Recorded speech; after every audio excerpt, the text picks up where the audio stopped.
Приветствую вас, прекрасные создания! За кадром вещаю я, Татьяна Килинская, и сегодня я покажу вам, как готовить хну для мехенди.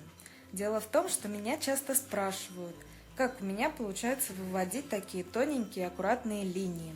Кроме, естественно, практики, одним из важных факторов является порошок хны и консистенция пасты. Что нам понадобится для приготовления пасты? Естественно, сама хна. Я использую раджастанскую. Ее консистенция и свойства лучше всего подходят для рисования моих тоненьких мехенди.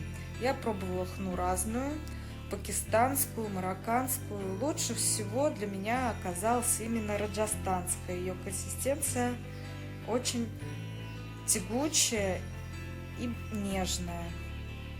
Очень подходит как раз для рисования тонких линий.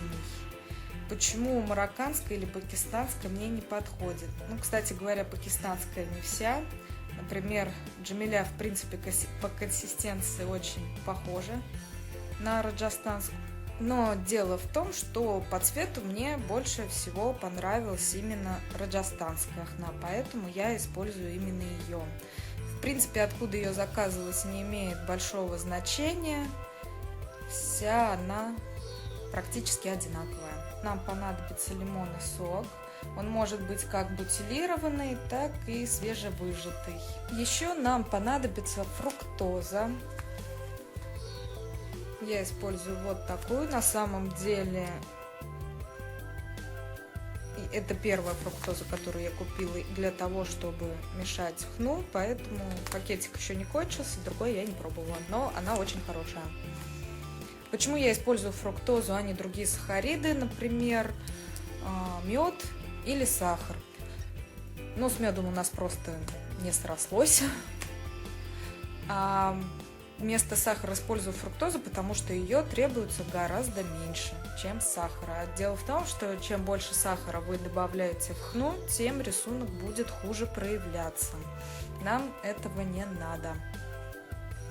Также для цвета в хну мы добавляем эфирные масла. Я добавляю эфирное масло чайного дерева.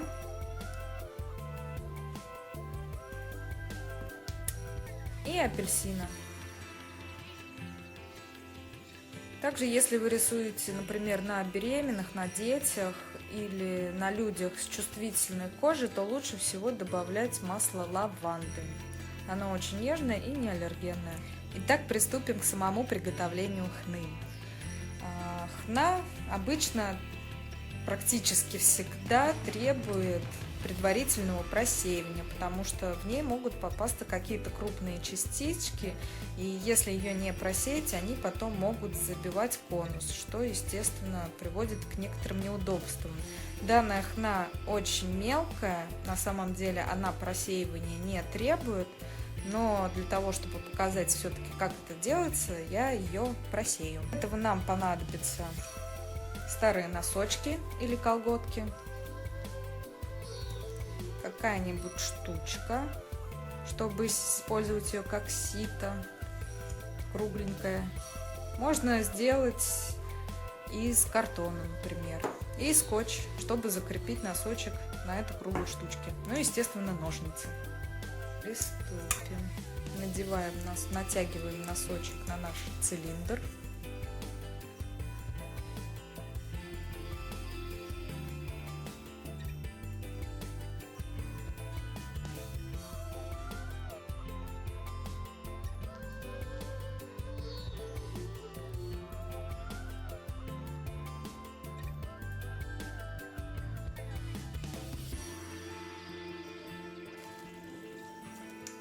Надрезаем вверх, чтобы нам не мешало.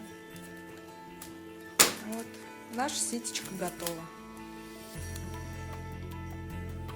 Берем блюдце, куда будем просеивать хну. Здесь у меня находится 3 чайные ложки хны.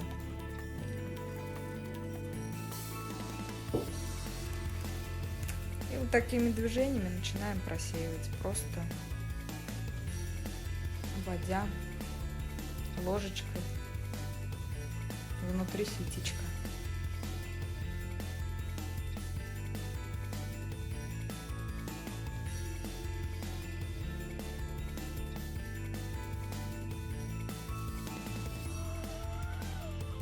мы просеяли нашу хну.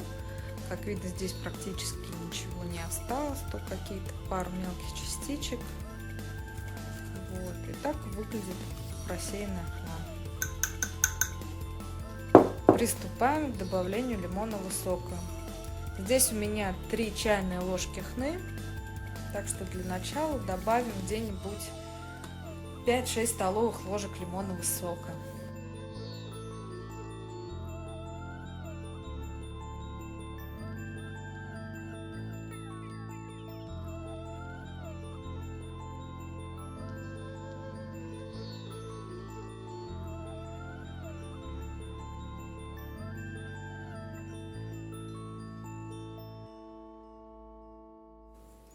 Хну рекомендуется размешивать либо деревянной, либо пластиковой ложкой. Металлическими не рекомендуется.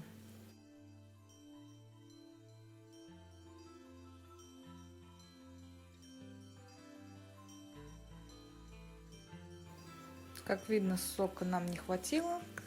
Добавляем примерно еще столько же.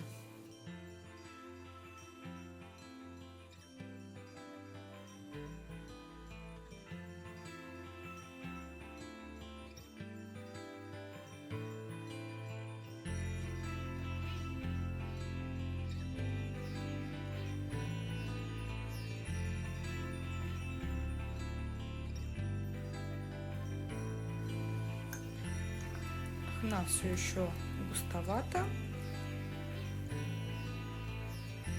поэтому добавим еще буквально ложку лимонного сока.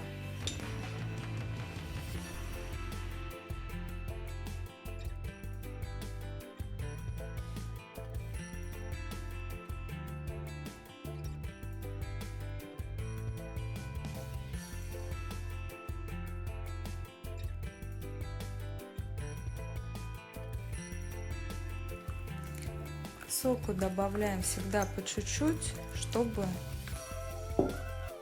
консистенция не была на первое время слишком жидкой, потому что дальше мы будем добавлять еще сахар, что также меняет консистенцию хны, и эфирные масла.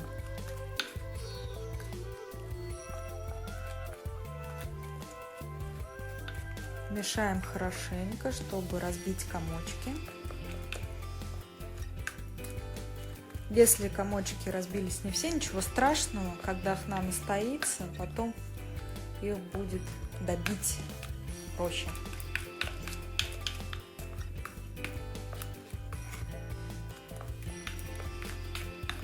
В принципе, на данный момент лимонного сока достаточно. Как видите, хна тягучая. Настало время добавлять фруктозу. Сахариды добавляем по чуть-чуть. Здесь у нас 3 чайных ложки хны. Для начала добавим примерно ложку, вот такую без горочки, фруктозы.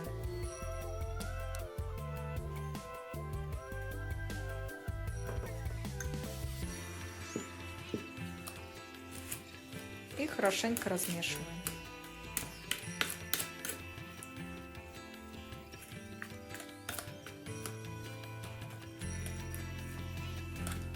Хна сама по себе текучая, поэтому фруктозы нам потребуется не очень много. В принципе, этого уже достаточно.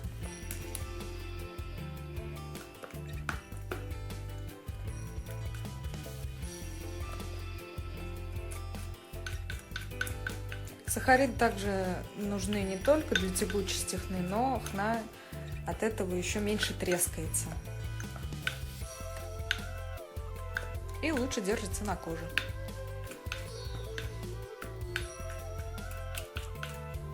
Еще раз хорошенько помешаем. Хна любит, когда ее тщательно размешивают.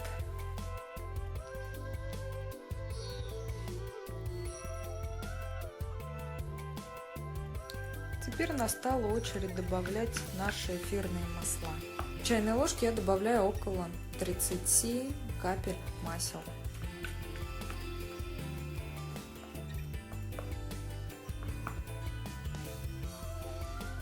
Берем масло чайного дерева и считаем 10 капель.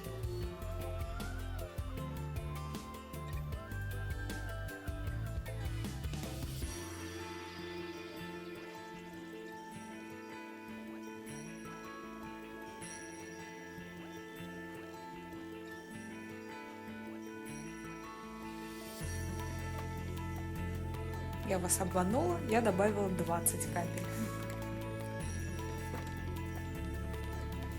И потихонечку размешиваю.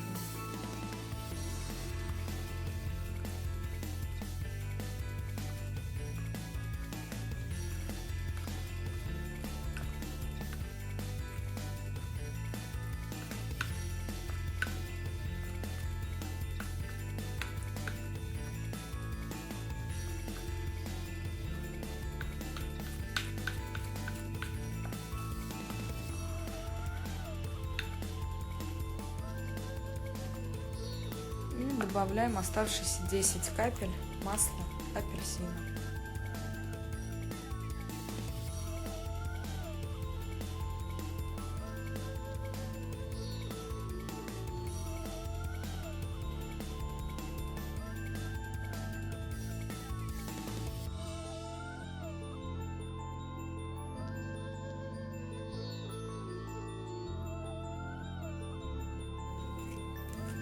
Консистенция хны такая, что она достаточно тягучая, но и не слишком жидкая. С ложки просто так она не упадет. Как видите, на ложке еще много чего осталось. Оп. В принципе, на данном этапе консистенция подходящая. Добавлять больше ничего не надо. Теперь хну мы накрываем и даем ей настояться. Берем пищевую пленку и накрываем плотненько ею хну, прям касаясь самой хны, чтобы минимизировать попадание воздуха.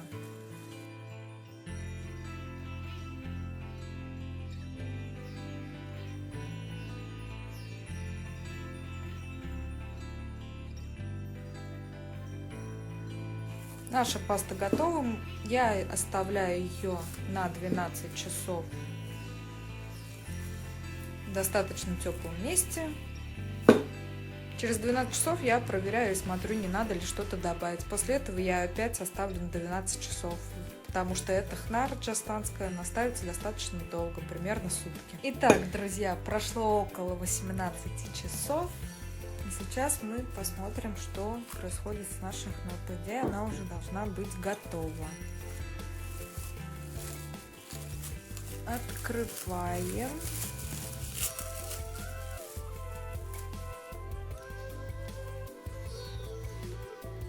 Вот так на данный момент выглядит наша хна. Чтобы посмотреть, начала ли она отдавать свой цвет, мы снимем немножко верхнего слоя. Верхний слой должен быть темнее, чем слой под ним.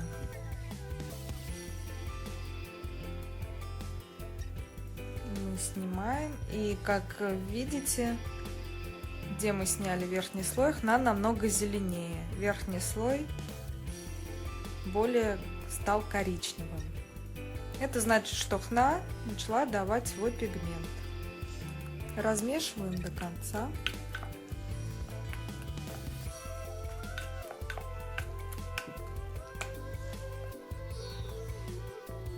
На самом деле я бы добавила побольше фруктозы, примерно еще ложку,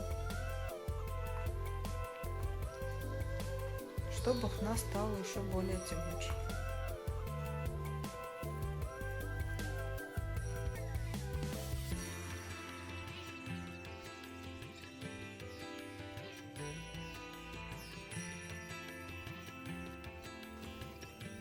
Дадим хне настояться еще несколько часов.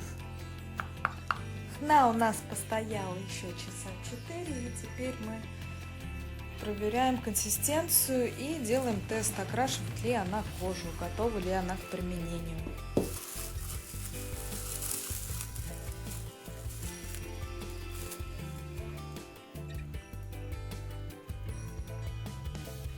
Как видите, опять верхний слой по цвету отличается от того слоя, что находится ниже.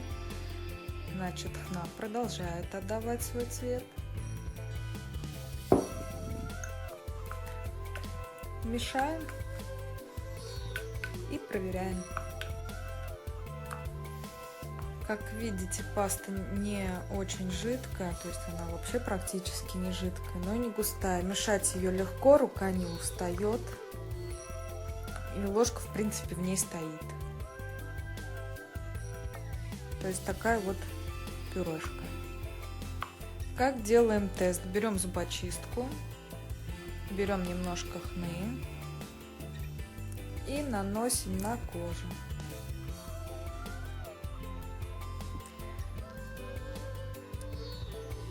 Оставляем почти до высыхания, ну буквально на пару минут. Времени прошло где-то 4 минуты. Хна стала более матовой, значит она немножко подсохла. И мы снимаем и смотрим, есть ли рыжий цвет. Раджастанская хна дает не очень яркий рыжий цвет лично на моей коже, но, как видите, кожа окрасилась, значит хна готова к применению. Итак, наша хна готова. Смотрите мое следующее видео о том, как я делаю конусы. Подписывайтесь, ставьте лайки. До новых встреч! Счастливо!